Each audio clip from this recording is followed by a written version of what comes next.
Imani Carter smoothed the front of her dark red dress and checked the clipboard in her hands for the fourth time in as many minutes. The ballroom of the Ashcombe Gallery glittered under 3 crystal chandeliers, each one throwing fractured light across 200 guests who had paid more for their seats tonight than most people made in a year. Above the stage, a single painting hung on velvet drapery, a lost Vermeer-style portrait the auction house had spent 18 months authenticating. Imani had memorized every line of provenance documentation, every whispered rumor about who wanted it and why. She was 22 years old and she was, on paper, only an assistant. In practice, she was the only person in the building who actually understood how fragile the evening's order truly was. She had learned the choreography of these nights the way a soldier learns a minefield. Bidders did not simply raise paddles. They performed. They postured. They used silence as a weapon and coughs as code. Her job was to stand near the stage, feed information to the auctioneer through a small earpiece, and make sure nothing broke the fragile spell that made rich people spend recklessly. Nothing was supposed to go wrong tonight. She had rehearsed every contingency, except the one currently walking through the west entrance in a charcoal suit that had not been bought off any rack in this hemisphere.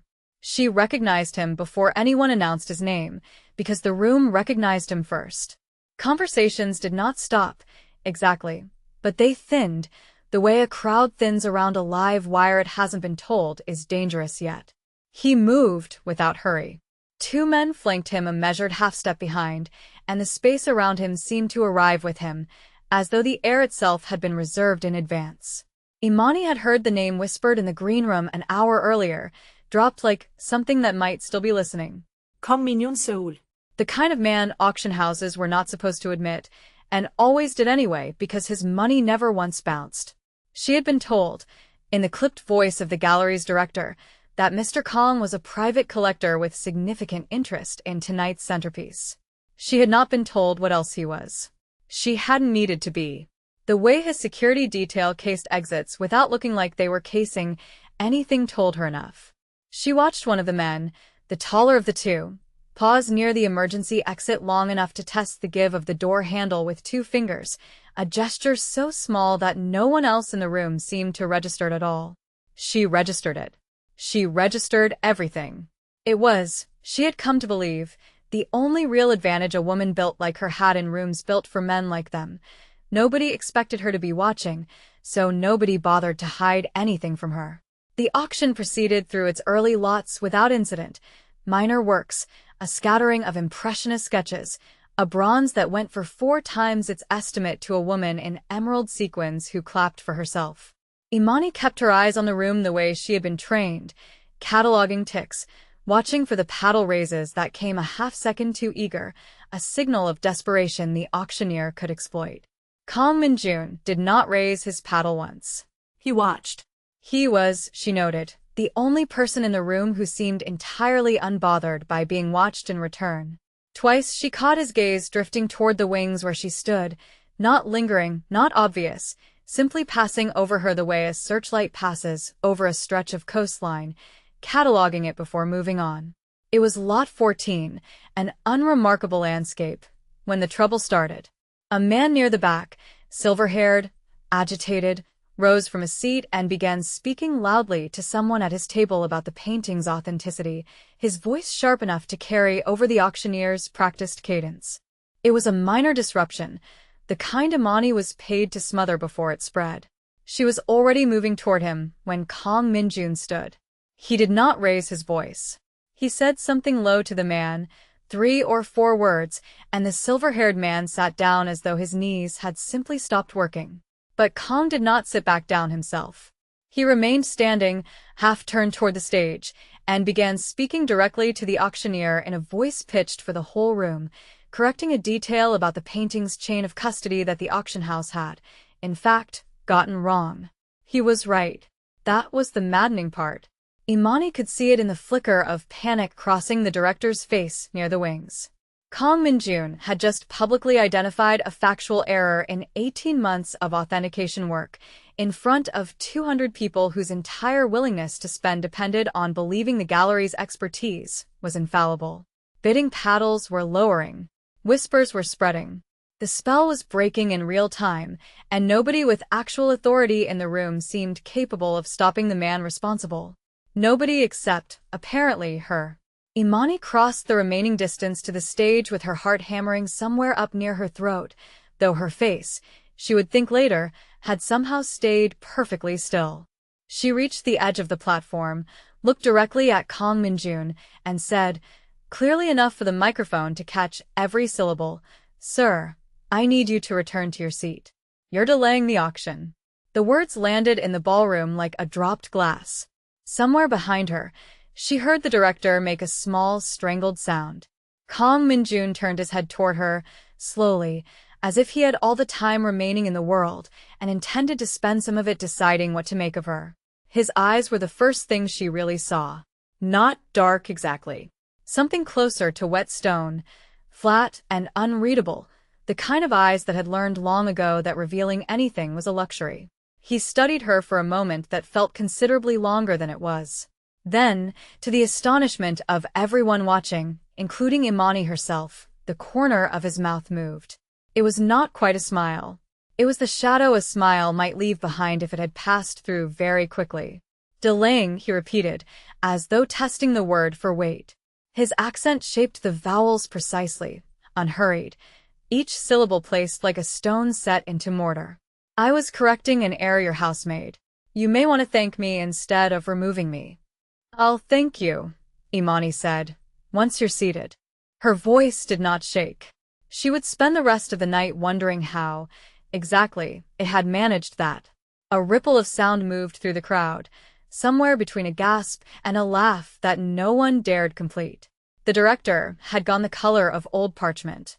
Somewhere in the wings, a security guard's hand had drifted toward his radio and then stopped, uncertain whether summoning help would make things better or catastrophically worse. Kang Minjun did not move for 3 full seconds. Imani counted them without meaning to, the way you count the seconds between lightning and thunder to measure how close the storm actually is. Then he sat down. He did it unhurriedly, folding into his seat with the same economy of motion he'd used to stand, and the ballroom exhaled, as one collective organism. The auctioneer, sweating visibly now, cleared his throat and resumed the lot as though nothing at all had happened, though everyone in the room understood that something very much had. Imani did not move from where she stood at the edge of the stage until she was certain the auction had truly resumed. Only then did she step back into the wings, where the director seized her arm hard enough to bruise. "Do you have any idea," he hissed, "who that is?" "I have some idea," Imani said, though in truth she had only fragments, rumor stitched to rumor. She kept her eyes forward, watching Kang Minjun's profile from across the room. He had not looked at her again. He did not need to. She could feel the attention anyway, the particular pressure of being watched by someone who had decided you were worth watching, the way a held breath feels different from an empty room. "He owns half the shipping contracts moving through 3 ports, the director whispered, as though volume alone might summon consequences. "He is not a man you order around like a valet who parked his car wrong. He was standing on a stage he wasn't invited onto, disrupting an authorized sale," Imani said. "I did my job." The director looked at her as though she had just informed him she intended to walk into traffic on principle. "Your job," he said, "does not usually end careers." She wanted to tell him that fear was not the same thing as wisdom, that she had learned this a long time before she ever set foot in this gallery, back when she was a girl watching her mother stand her ground against landlords and supervisors and men who mistook politeness for permission. She did not say any of that. She simply nodded once, straightened her spine inside the dark red dress, and turned back toward the floor to finish the job she had been hired to do. The remaining lots moved without further incident, at least on the surface. Beneath the surface, something had shifted, and Imani could feel it the way you feel a change in barometric pressure before a storm arrives, a tightness in the air that had nothing to do with humidity. Every few minutes, she caught Kang Minjun's security detail glancing toward her, brief, assessing looks that lasted exactly as long as professional discretion allowed, and not 1 second longer. One of them, the shorter man with a scar bisecting one eyebrow, studied her the way a locksmith studies an unfamiliar lock, not with hostility, but with the specific attention of a man cataloging a problem he might later be asked to solve. By the time the final lot closed, the Vermeer-style portrait selling to an anonymous phone bidder for a number that made even the jaded auction veterans blink, the crowd had begun filtering toward the reception space, chandelier light bending across champagne flutes, and the low murmur of a room already turning tonight's scandal into tomorrow's gossip.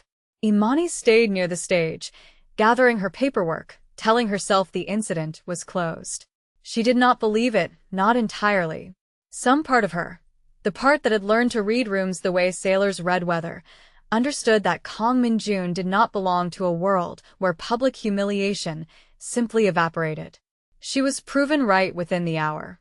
She was near the coat check, purse slung over one shoulder, mentally rehearsing the apology email she assumed she would be forced to write by morning, when one of Kang's men appeared at her elbow with the quiet suddenness of someone who had been trained never to announce himself before necessary.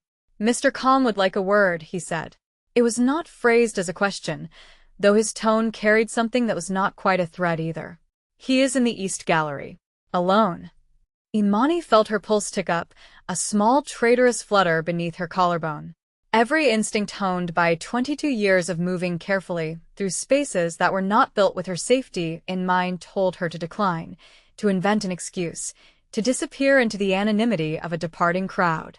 But she had built a small, stubborn life out of refusing to let fear make her decisions for her, and she was not about to abandon that principle the one night it might actually cost her something.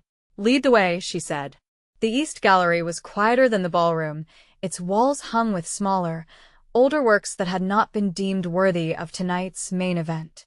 Kang Min-jun stood before a modest still life, hands loose at his sides, jacket still perfectly unwrinkled despite the hour. He did not turn immediately when she entered.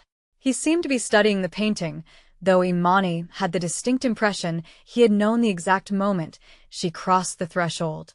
"You embarrass me tonight," he said, without preamble, still facing the canvas. "I corrected you," Imani said, in front of 200 people who needed to see the auction stay under control. "That wasn't about you." Now he turned. Up close, without the buffer of the stage between them, she could see the details the distance had blurred, the faint white scar tracing the edge of his jaw, barely visible unless the light hit it exactly right, the way his eyes did not dart or search but settled, deliberately, on whatever he chose to look at. He looked at her now the way he had looked at the disputed painting earlier, as though assessing whether the thing in front of him was authentic or a very convincing forgery. "Most people," he said, "when they discover who I am, apologize regardless of who is right." "I'm not most people," Imani said, and watched something flicker behind his flat stone eyes, something that might have been the beginning of interest, or might have been the beginning of danger. In her limited experience of men like him, she suspected those two things were not as different as they were supposed to be. He studied her for a long moment, long enough that she felt the urge to fill the silence, and forced herself not to. Silence, she had learned working these rooms, was often a test. The person who broke it first usually lost something they hadn't intended to give away. "No," he said finally, something almost like approval threading through the single syllable. "I don't believe you are." He did not explain what he meant by that. He simply extended one hand, not for a handshake exactly, more an invitation for her to step further into the gallery, into whatever conversation he intended to have with her. Imani did not take the hand, but she did not step back either. "What do you want, Mr. Kang?" she asked. Minun, Hui corrects it, quietly. "If we are going to have this conversation, you may as well use the name that belongs to the man, not the one that belongs to the rumors." She hesitated, weighing the offer the way she weighed everything, for the trap hidden inside the generosity. "Fine, Minun." "What do you want?" His answer, when it came, was not what she expected, though nothing about this night had been what she expected. "I want to know," he said, "why a woman with your composure is spending her nights fetching paddles for people who will forget her name by morning." The question landed somewhere unguarded in her chest, a place she had not offered to anyone in this room, and she found herself, against every instinct honed over years of careful self-protection, considering how to answer him honestly. Imani chose her next words carefully, The way she chose everything when the ground beneath her felt uncertain. Because the paycheck is real, she said, even if the people cutting it barely see me. I don't need them to remember my name. I need them to keep paying it on time. Something shifted in Kang Min-jun's expression, subtle enough that she might have imagined it if she hadn't spent the whole night learning to read the smallest movements of his face. It was not amusement, not quite. It was closer to recognition, the look of a man encountering something he had assumed did not exist anymore. A practical answer, he said. I did not expect a practical answer. I expected ambition, or resentment, or a rehearsed apology for tonight. You gave me none of those. I don't apologize for things I'd do again, Imani said. Would you, he asked, do it again?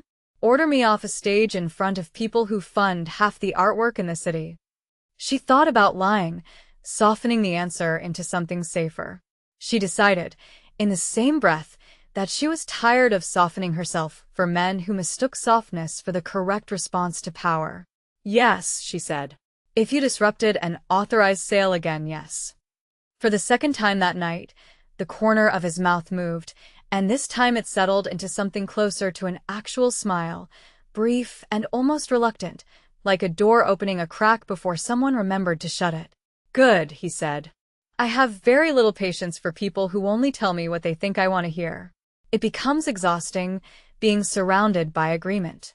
Imani studied him, trying to reconcile the man in front of her, quietly amused, oddly attentive, with the rumors that had trailed him into the ballroom like smoke behind a fire no one wanted to look at directly. I've heard things about you, she said. None of them mentioned patience as a virtue you were known for. They wouldn't, Kang Min-jun said. Patience is not useful currency in my world. Reputation is. But reputation and truth are rarely the same animal, miss. He paused, waiting. Carter, she supplied. Imani Carter. He repeated her name once, quietly, as though testing its shape in his mouth, and something in the careful, deliberate way he said it settled into her differently than she expected, like a stone dropped into still water, the ripples spreading further than the size of the stone should have allowed. Imani Carter, he said. I would like you to consider something. That depends entirely on what it is, she said, though her pulse had already begun answering a question her mind had not caught up to asking. The gallery you work for, he said, undervalues you. I noticed this within the first 10 minutes of watching the room, long before you ordered me off the stage. You catch details their director misses. You corrected an authentication error before I ever opened my mouth, though you let the humiliation land on my shoulders instead of theirs. That was strategic of you. I respect strategy. Imani felt a flush of something complicated rise in her chest, caught between the discomfort of being observed that closely by a stranger and the rare, unfamiliar pleasure of being seen accurately by anyone at all. I don't need your respect, she said. I need my job intact by tomorrow morning, which is currently not guaranteed, thanks to whatever story your presence tonight is about to become. Your job, Kang Min-jun said, will be intact. I will make certain of that personally. What I am offering has nothing to do with damage control. Then what is it?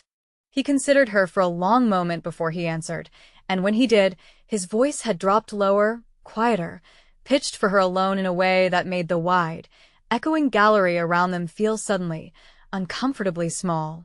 A position, he said. Working directly for me. Authenticating acquisitions, advising on purchases, using the eye you clearly have and this gallery clearly wastes. The pay would embarrass what they currently offer you. Imani felt the ground shift beneath the conversation, the way it does when a stranger's offer turns out to be larger and stranger than anything you had braced yourself to refuse. You're offering me a job, she said slowly, after I publicly humiliated you in front of half the city's old money. I am offering you a job, he corrected, because you publicly humiliated me, and were correct to do so. I do not surround myself with people who tell me convenient lies. I have had enough of convenient lies to last several lifetimes. Something in the way he said several lifetimes carried weight she couldn't yet name, a shadow passing behind his flat, careful eyes that suggested a history he had not offered and she had not asked for. She filed it away instinctively, the way she filed away every detail that didn't quite fit the surface of a room. "I don't know anything about your world," she said. "The parts of it that aren't paintings." "You don't need to," Kang Min-jun said. Not yet. "I am not asking you to enter my world tonight. I am asking you to consider a job you are already qualified for, in a gallery that will pay you what you are worth instead of what they can get away with." Imani studied him, searching for the catch, the hidden clause, the trap she had learned to expect from men who offered women like her sudden, unearned generosity. She found, to her genuine surprise, that she could not locate one. That unsettled her more than if she had. "I'll think about it," she said finally, because it was the only honest answer available to her, and because something about lying to this particular man felt more dangerous than telling him the truth. "That is all I am asking," Kang Min-jun said. He reached into his jacket and produced a card, plain white, embossed only with a phone number and no name at all, and held it out to her. "When you decide, call this number. Ask for me directly. Do not go through anyone else." She took the card, careful not to let her fingers brush his, though she felt the nearness of that contact anyway, a small electric awareness she immediately resented herself for noticing. "And if I decide no?" "Then you keep your job here," he said, "because I will still make certain of that. My offer tonight was never conditional on your answer." He paused, and something almost gentle moved behind the careful stillness of his expression. "I do not make offers I intend to punish people for declining, Miss Carter. That is not the kind of man I am, whatever the rumors told you before you walked into this room." Imani closed her fingers around the card, feeling its edges press into her palm, a small, solid weight that suddenly felt far heavier than a piece of cardstock had any right to.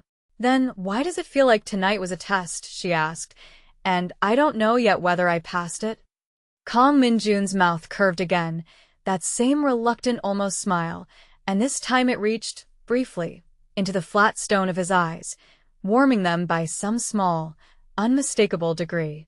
"Because it was a test," he said. "And you passed it the moment you refused to apologize."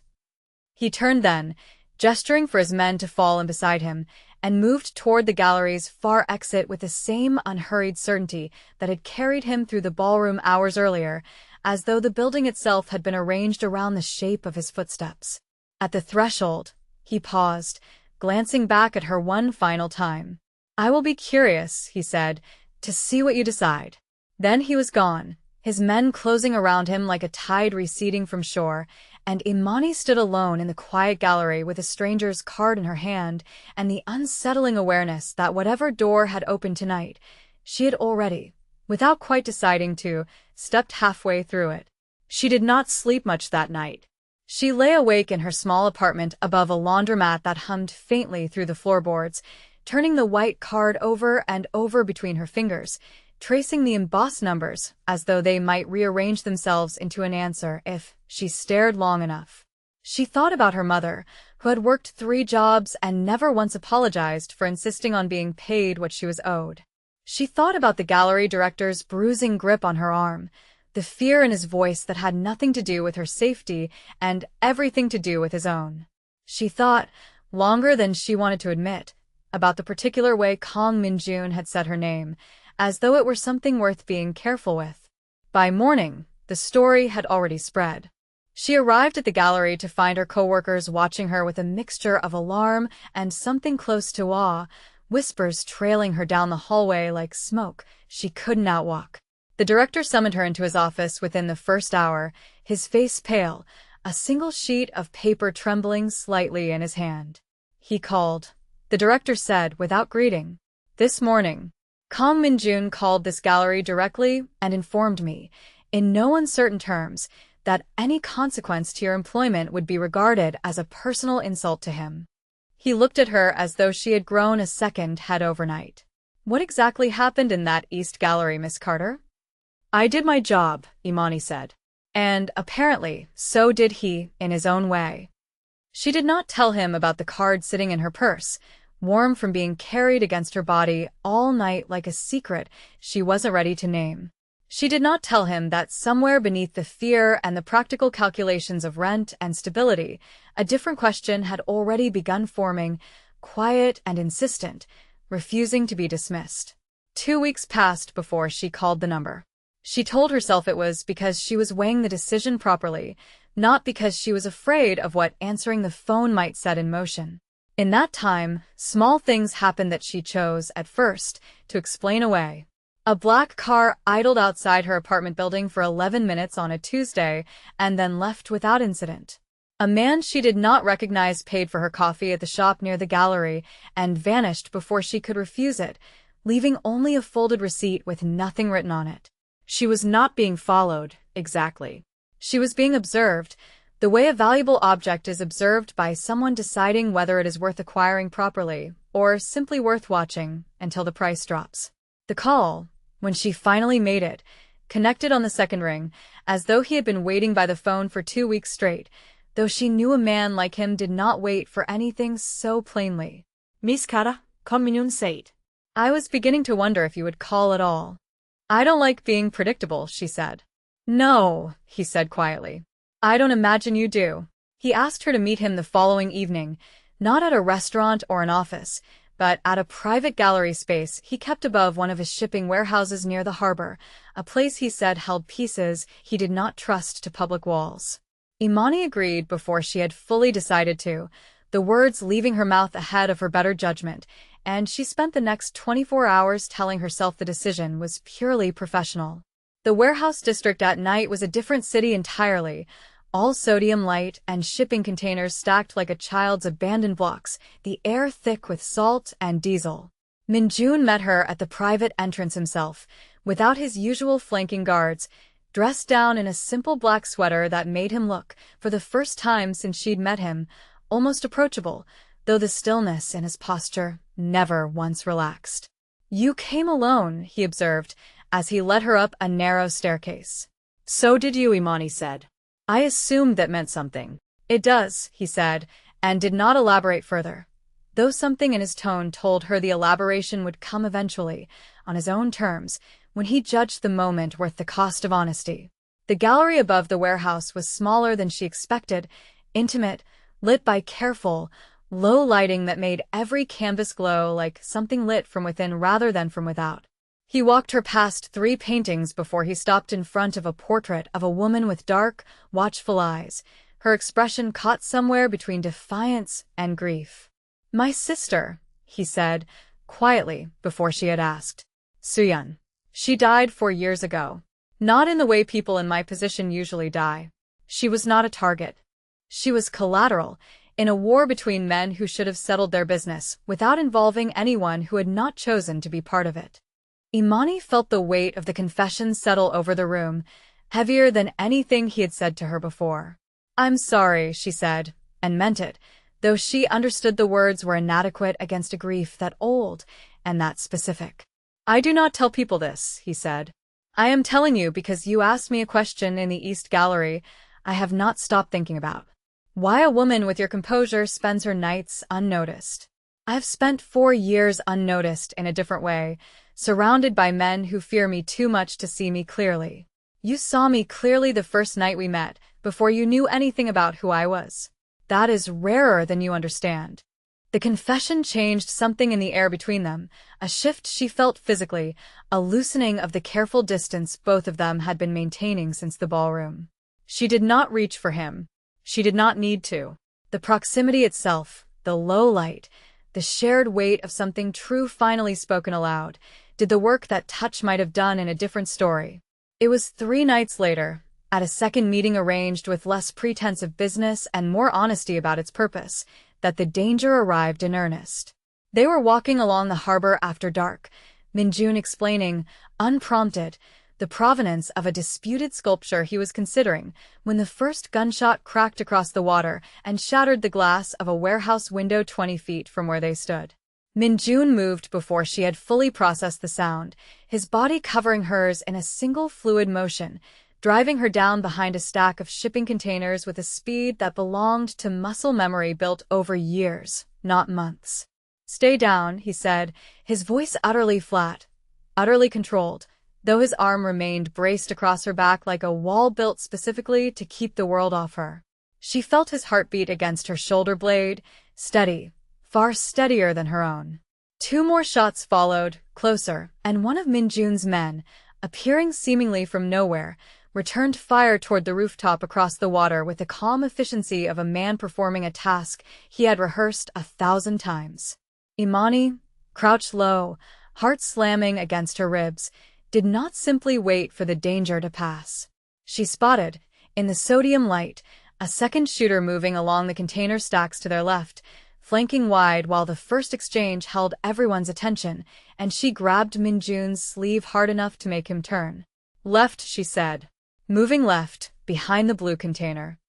His eyes followed her gesture for less than a second before his own weapon was in his hand, and the shot he fired dropped the second attacker before the man had cleared the corner. He looked at her afterward with something that was not quite surprise and not quite gratitude, something closer to a recalibration of everything he had assumed about how much danger she could survive. You saw him before my own men did, he said.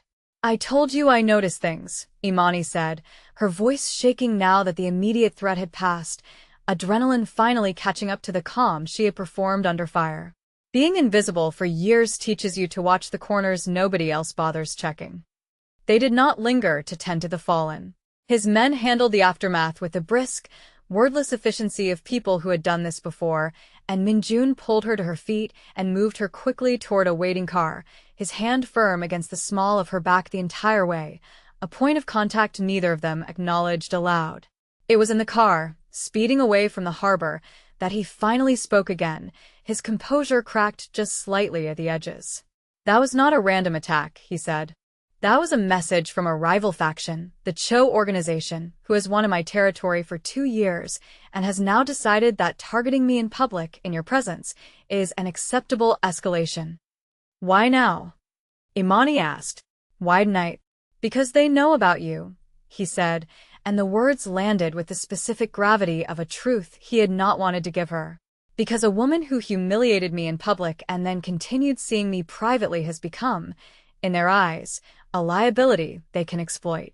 You are not safe simply because you work in a gallery, Imani. You are not safe because of who I have started to become around you. The confession sat between them, dangerous and unfinished, and she found she was not afraid in the way she expected to be. She was furious instead, the particular fury of someone who has just been told her safety has become collateral in a war she did not start and had not been asked to consent to. Then tell me what to do, she said. Don't just tell me I'm in danger. Tell me what you intend to do about the people who think putting me in a crosshair is an acceptable move. Something shifted in his expression, approval threading through the tightness of his jaw. I intend to end it, he said. Cleanly and soon. But it means you cannot go back to pretending this is only a job offer. If you stay near me now, it is because you have decided to, with full understanding of the cost. I decided that already, Imani said, surprising herself with how steady the words came out. The night I told you I'd order you off that stage again. He looked at her for a long moment, something unguarded finally breaking through the careful stillness he wore like armor. I told myself, seeing you tonight, that keeping my distance was the responsible choice, he said quietly. I have been lying to myself about that since the auction. It was not a declaration of love.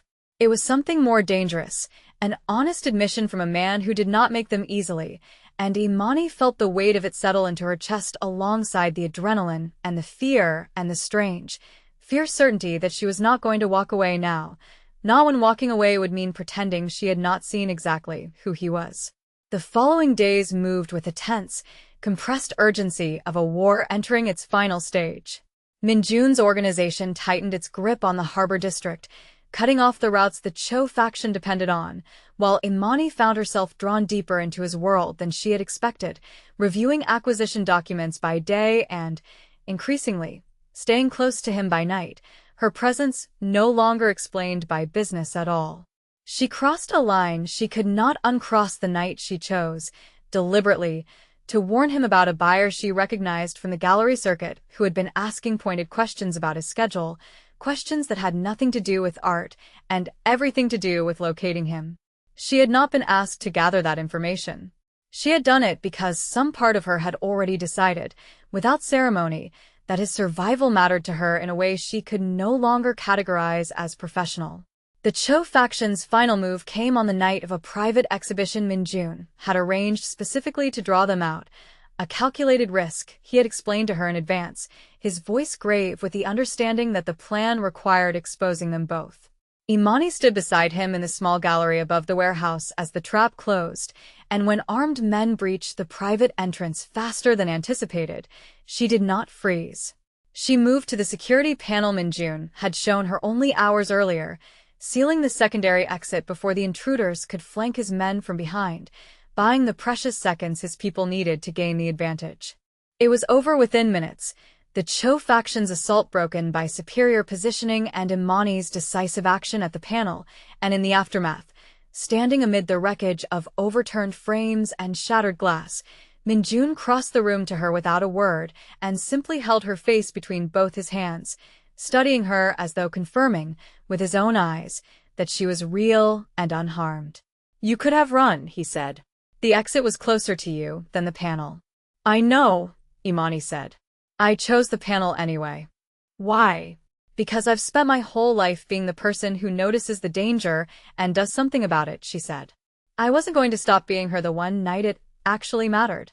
He kissed her then, finally, without hesitation, without the careful distance he had maintained since the night in the East Gallery, and she met him without flinching, understanding fully, for the first time, the size of the choice she was making and choosing it anyway. In the weeks that followed, the Cho faction's threat dissolved into the quiet, absolute finality that men in Min-jun's world dealt in, and Imani did not ask for details she suspected she did not want.